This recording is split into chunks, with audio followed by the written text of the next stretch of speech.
Estimados amigos, bem-vindos a este canal de Botucatu, que procura relacionar alguns fatos importantes da nossa cidade, especialmente com relação aos vultos, pessoas ilustres que estiveram por aqui e que deixaram seus nomes inscritos na história da cidade. Já falamos aqui a respeito de Vital Brasil e não há necessidade de repetir. Mas o nosso assunto hoje é um pouco diferente. É a mitologia grega em Botucatu. Será possível isto? Mitologia grega em Botucatu? Pois é. Quando lecionava filosofia, meus alunos sempre perguntavam a respeito dos mitos. E entre eles, lembravam-se sempre de Ícaro, né? Integrante da mitologia, pelo menos conta a história desse jeito, filho de Dédalo. Dédalo é aquele famoso grego que, a pedido do rei Minos, construiu o labirinto. E Dédalo queria saber a razão da construção de um labirinto em Creta. A razão era a seguinte: existia na cidade, assustando a população, um monstro,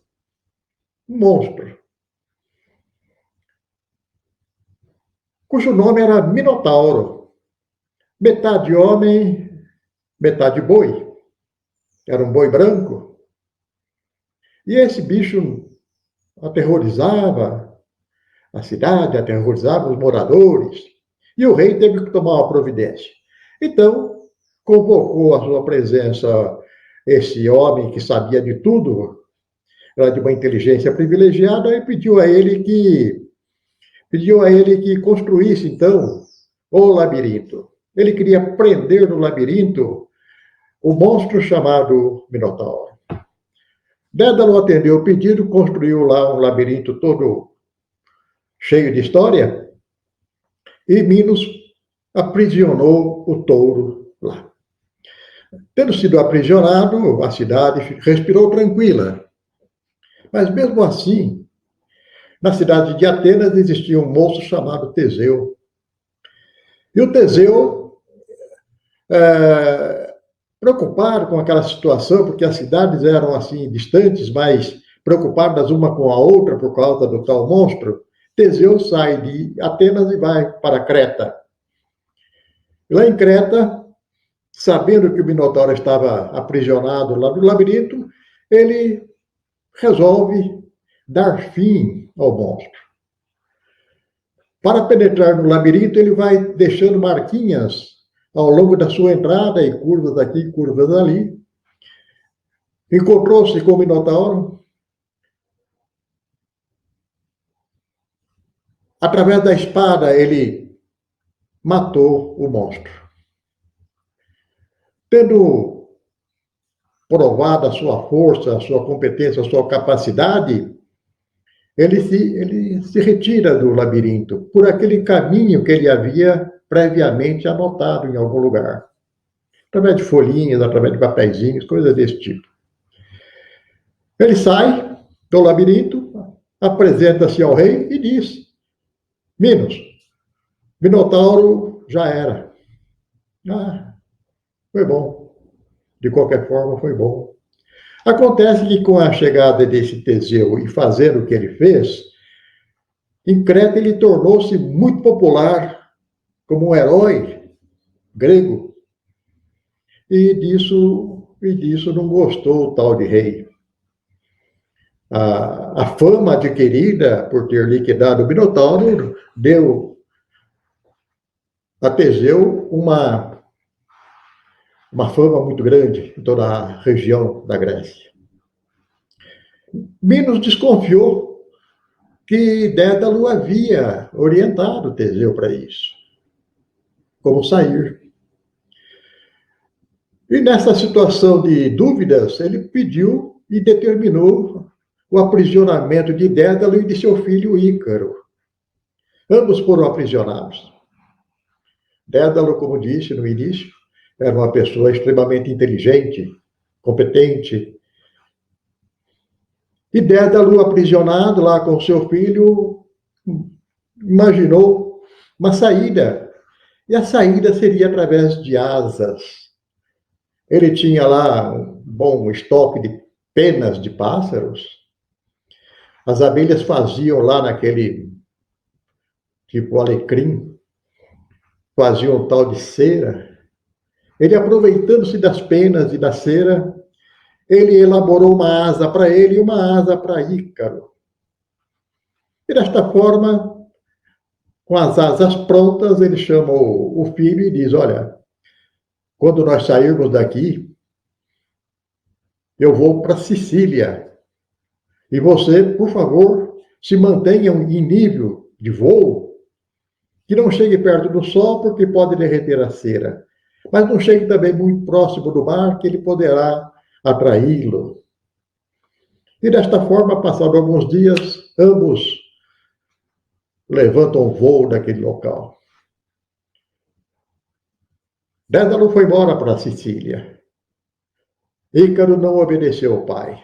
Aproximou-se pouco mais do calor incandescente do sol. A cera derreteu como era previsto. E ele é arrojado ao mar Egeu, onde acaba morrendo afogado. Essa é a história que os alunos gostavam de ouvir, mas ficavam assombrados com isso. Será que isso é verdade? Esse sonho de voar do Ícaro? Pois é, era um sonho que se tornou totalmente inviável naquelas épocas. Muito bem. Excluído essa parte,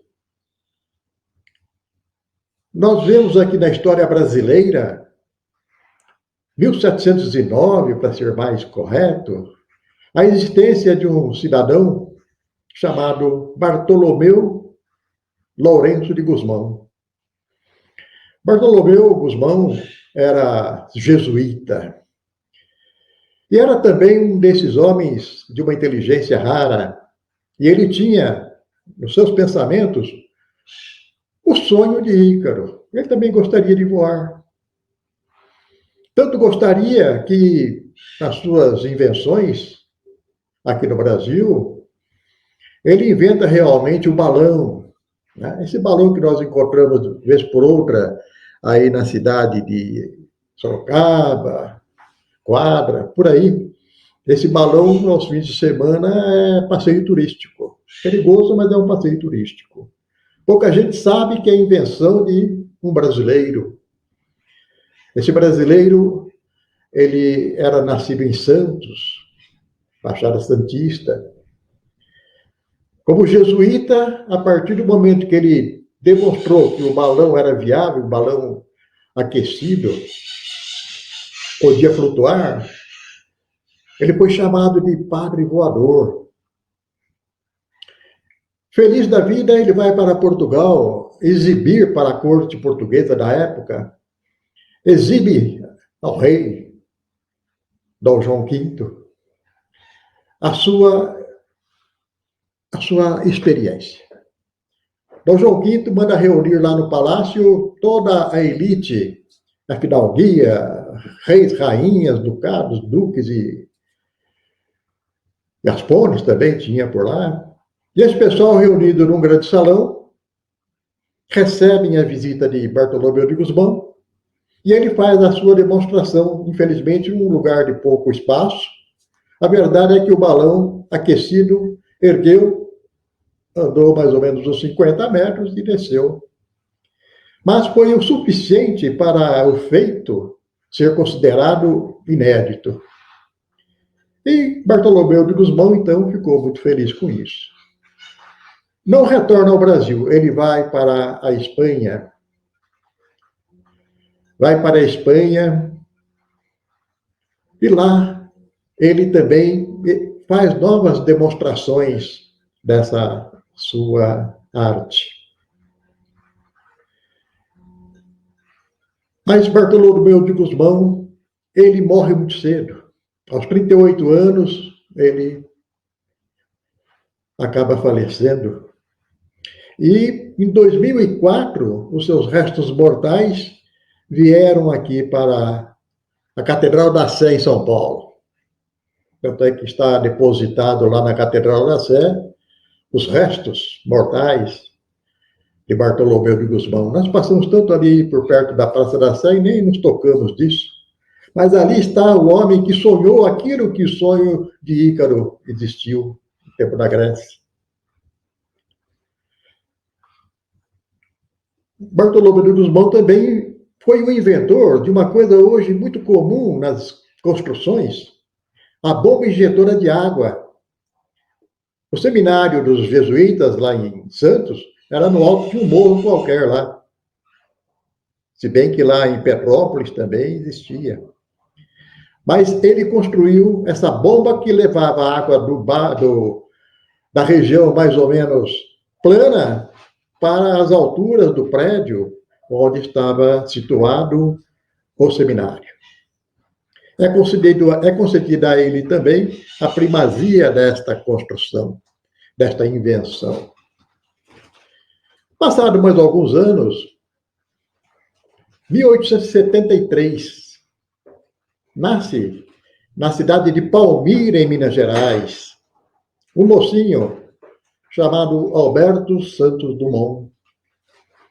Hoje, essa cidade de Palmira tem o nome de Alberto Santos Dumont.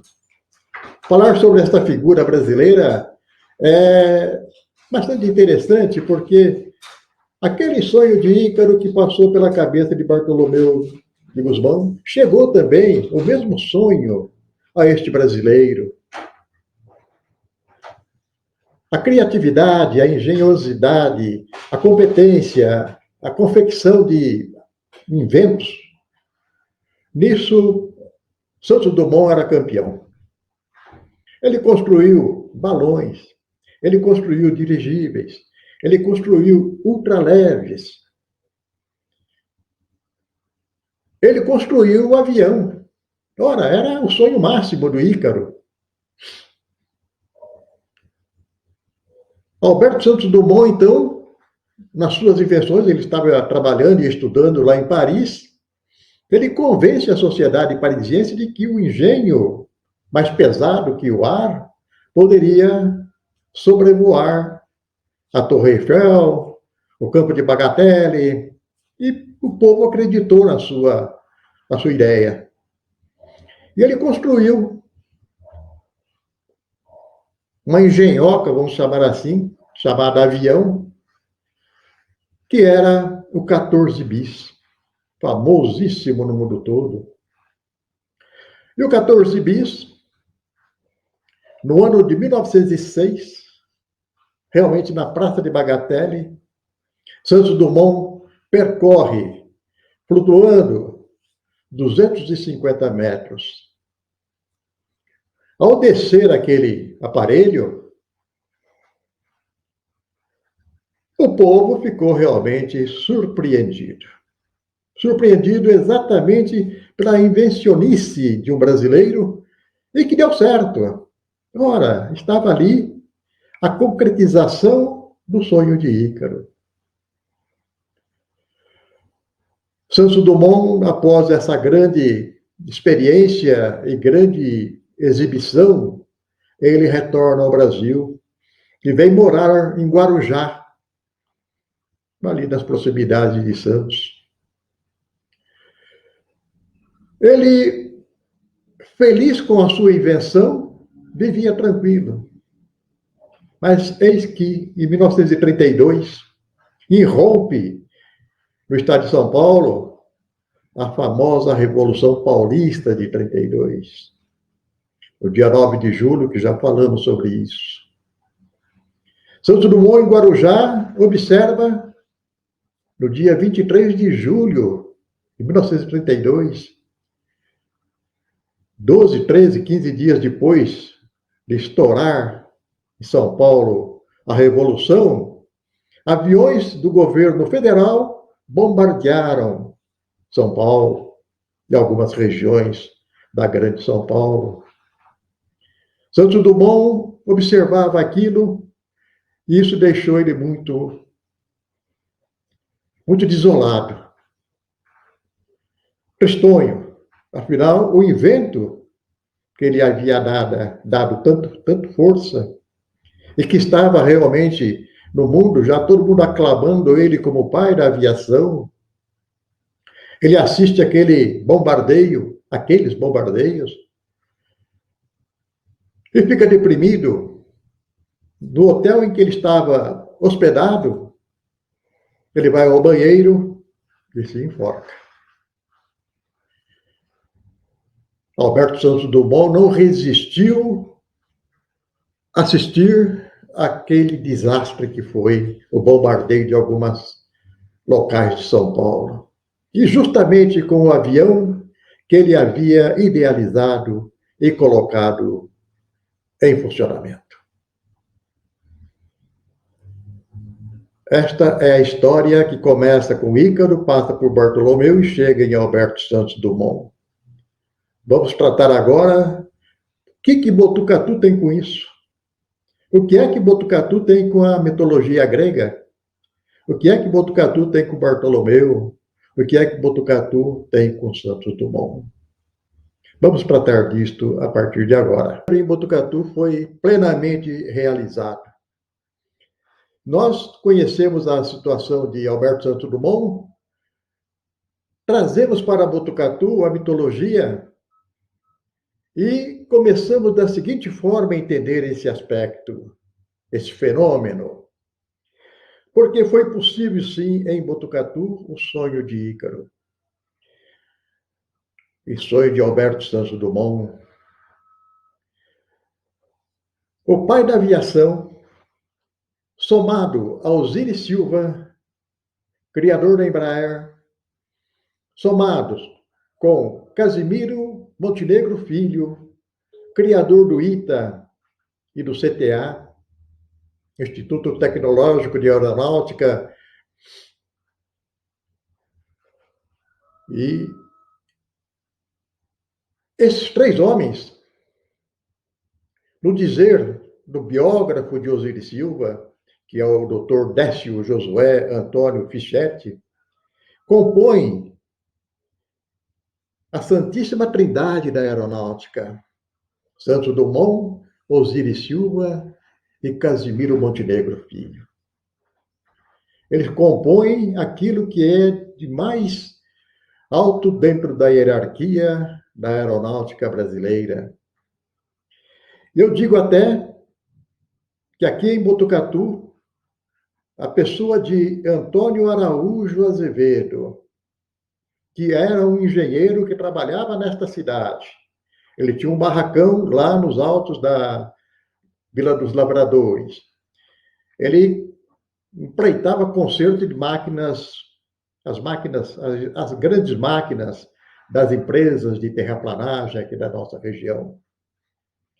Mas do Rio de Janeiro veio um moço também, cheio de ideias, que lá em Manguinhos, no estado do Rio, ele conseguiu a patente de Baby Pinhatari para fazer planadores e fazer também aviões.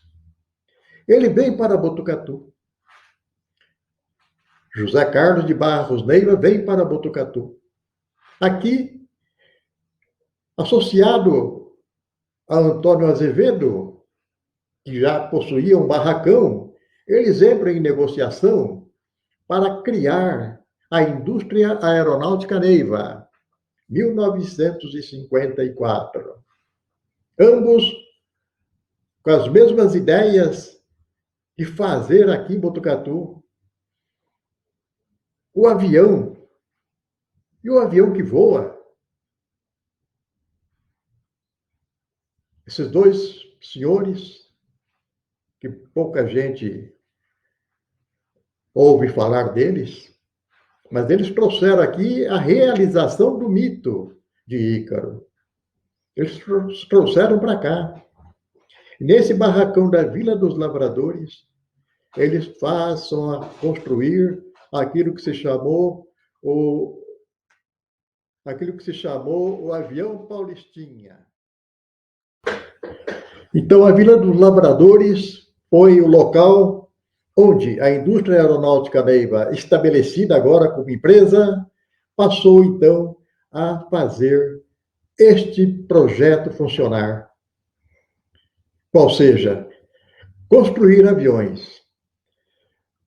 O balão, o planador, o Paulistinha, o Regente L-42, o Regente Elo-42, o Universal.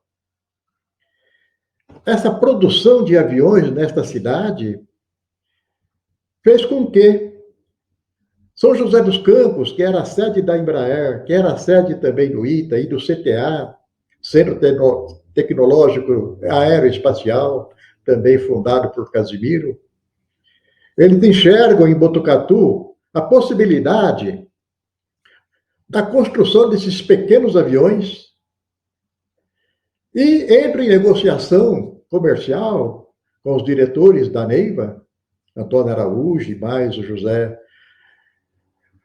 Carlos de Barros Neiva, e passam, a partir de 1975, a trabalharem em função da Embraer. A Embraer, na verdade, assume o controle acionário da Neiva. A partir de então, os projetos realizados em Botucatu, a produção desses aviões, é levado para São José dos Campos, porque lá os recursos técnicos, a montagem dos aviões seriam mais fáceis, até porque a tecnologia que existia lá em São José não existia em Botucatu. Então, os projetos de Botucatu seguiram para lá, mas em Botucatu, a Embraer deixou alguma coisa importante. A Embraer não deixou a Neiva sozinha. Ela manteve em Botucatu a confecção de alguns equipamentos que ela necessitava, como, por exemplo, as fuselagens dos aviões lá construídos, eram feitos aqui. Inicialmente no Barracão, posteriormente na própria Embraer, ao lado do aeroporto Tancredo de Almeida Neves. Desse aeroporto, eram feitos, então, pela antiga Neiva, peças para a matriz, que vamos chamar assim, em São José dos Campos.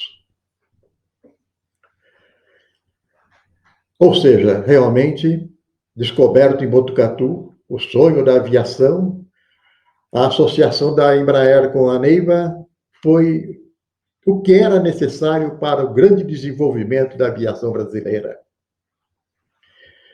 Não podemos esquecer que Osiris Silva, nosso contemporâneo, em Bauru, ele é nascido em Bauru, ali no alto da Avenida Getúlio Vargas, tem um obelisco sustentando o avião EMB 120. Esse avião teve as suas peças, muito das suas peças, inclusive de fuselagem, feita em Botucatu. E esse avião, Osiris Silva inaugurou a Embraer utilizando-se desse avião. Imagine os senhores que a grande homenagem que Bauru prestou ao Osiris Silva é manter lá naquele pedestal a ideia, a genialidade, a inteligência, a competência deste insigne brasileiro.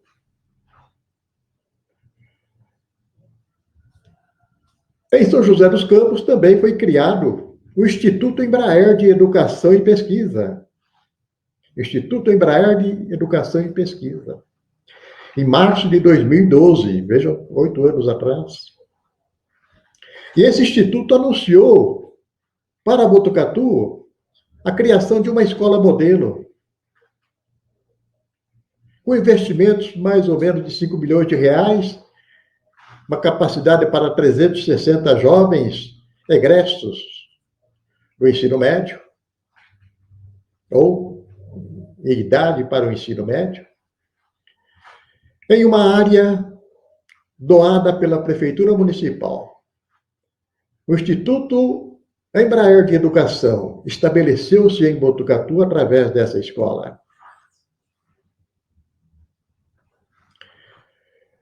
Vejam bem, falamos de Santos Dumont, falamos de Osiris Silva, mas quem foi Casimiro Montenegro Filho? Este oficial da aeronáutica nunca esteve em Botucatu. Não é pessoa que circulou aqui em nosso município. Até porque ele faleceu no dia 26 de março do ano de 2000. Naquela época, ainda não havia tantas coisas boas aqui na cidade, porque ele não conseguiu inaugurar a escola que era projeto do seu instituto, criado por ele. Mas a Embraer manteve em Botucatu o nome de Casimiro Montenegro Filho, em homenagem a esse aviador que, na época da sua morte, já era considerado marechal do ar, a última patente na graduação da aeronáutica. Casimiro Montenegro Filho, cearense, natural lá de Fortaleza. Ele nasceu em 1904. Tendo falecido em 2000, ele estava com 95 anos. Militar, inicialmente do Exército, posteriormente ele migrou para a aeronáutica. Ele participou no Brasil da criação também do Correio Aéreo Nacional, ao lado de Nelson Lavaneri Vanderlei, Nelson Freire Lavaneri Vanderlei, também outro exímio piloto. Pilotava um avião DC-3, um Douglas DC-3, levando correspondência do Rio São Paulo para o Mato Grosso, para o Amazonas. Desbravadores, na verdade. Casimiro participava também do Correio Aéreo Nacional, não só como criador, mas também como piloto.